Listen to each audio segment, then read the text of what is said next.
Like, this is what I don't get about the issue we have with fly tipping. We've all got a different take on it and we all try different things, and it's still a massive problem. I could be dealing with fly tipping every day. It's constant and you can't get away from it. I'll come home tonight and it'll all be back to it again. That will then ultimately attract more people to come in and discard bags in those areas. That was the first time I'd seen rats. I saw one run into someone's front door. Because the smell that came from it was unbelievable. And there was a machete there.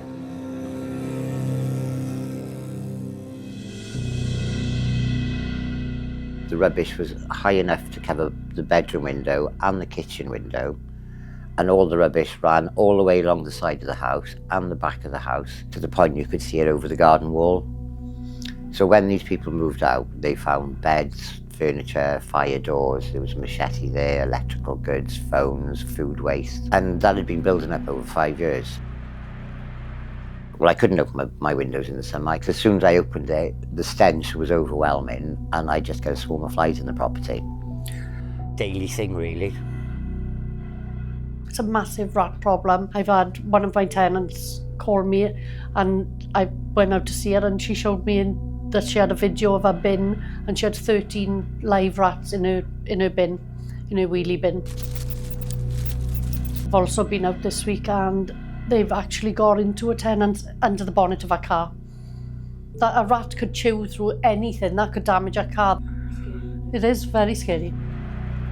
I have found used sanitary towels, used nappies. One of the worst things I found was somebody appeared to have dumped out a needle box, and there are about 50 used syringes. I think probably one of the worst ones I've seen is a bag of nappies that had been ripped open by seagulls, and they weren't just on the pavement, they'd been picked up and they were on people's cars. Obviously with mattresses, we're picking them up and we don't know what they contain. They could contain bugs, feces, needles. Picking them up, we got to be very careful. So it's not just health and safety to the community, it's health and safety to us. You open the curtains in the morning, it's the first thing you see, and your heart just sinks. You don't want it to be at home at that point. There's no solution or anything, it's just getting worse.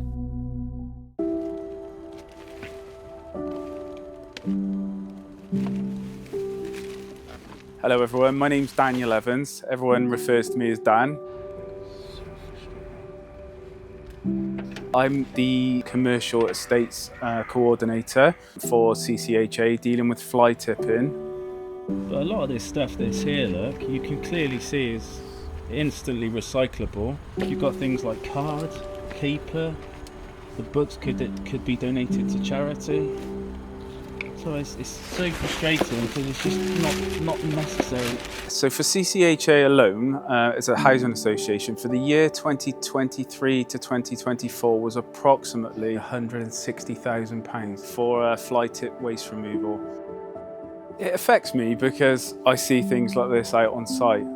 And I care about our communities and I want to tidy them up for our residents so everyone has a nice, clean, safe environment to live in. I think a lot of tenants think that CCHA is Cardiff Council. CCHA does not have a waste management department. It's not my job to go through bins, but I do it because it gets a result.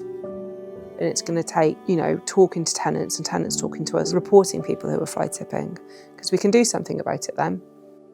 And we need input from our community, because if we could fix it just by doing what we do, then we wouldn't have a problem. I think tenants have a big part to play in helping us. They're there on site daily, they're seeing these things, I'm only seeing a snapshot of it. So it's important that they tell us and then I act on that information.